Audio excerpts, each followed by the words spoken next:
ചീങ്കണ്ണിപ്പുഴ എന്നല്ലേ പറയല്ലേ? കൊറേ മരണം നടന്നിട്ടുണ്ട്. എങ്ങനാ അതിന്റെ അടിയിലൊരു ചുഴിയുണ്ട്. അതില് അതാരും അറിയാത്തൊരു ചുഴിയാ. വൈദ്യരെക്കുറിച്ച് നാട്ടിലൊരു സംസാരമുണ്ട്. വൈദ്യരുടെ ഭാര്യ ആദ്യം പ്രസവിച്ചതൊരു പെൺകുട്ടിയെയായിരുന്നു. പ്രസവിച്ചപ്പോൾ വിവരമറിയിക്കാൻ പോയ കുഞ്ചീരയുടെ ആങ്ങള കുട്ടി പെണ്ണാണെന്ന് പറഞ്ഞപ്പോൾ ചാരുകസേരയിലിരുന്ന കണ്ണൻ വൈദ്യർ പറഞ്ഞത്രേ, അതിനെ പിടിച്ച് തോട്ടിലിട്ടേക്ക് എന്ന്. തോടുകൾ നിറഞ്ഞ ഒരു ഭാഗത്താണ് കുഞ്ചീരയുടെ പുര. വിഷമത്തോടെ തിരിച്ചു വരുമ്പോൾ പിറന്നു വീണ കുഞ്ഞ് മരിച്ചിരുന്നു. പിന്നീട് 14 പെറ്റിട്ടും അതിലൊന്നുപോലും ഒരു പെണ്ണുണ്ടായില്ല.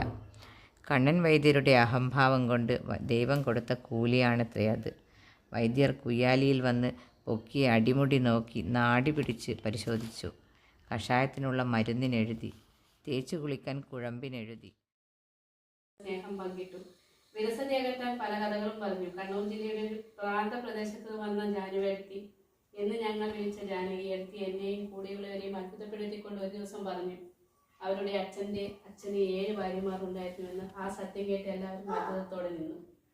7 ഭാര്യമാരും ഒരു വീട്ടിൽ ഒരുമിച്ച് താമസിച്ചിരുന്നു കൂടി കേട്ടപ്പോൾ വിശ്വസിക്കാൻ പോലും പ്രയാസം തോന്നി. അങ്ങനെയാണ് തുടങ്ങുന്നത്.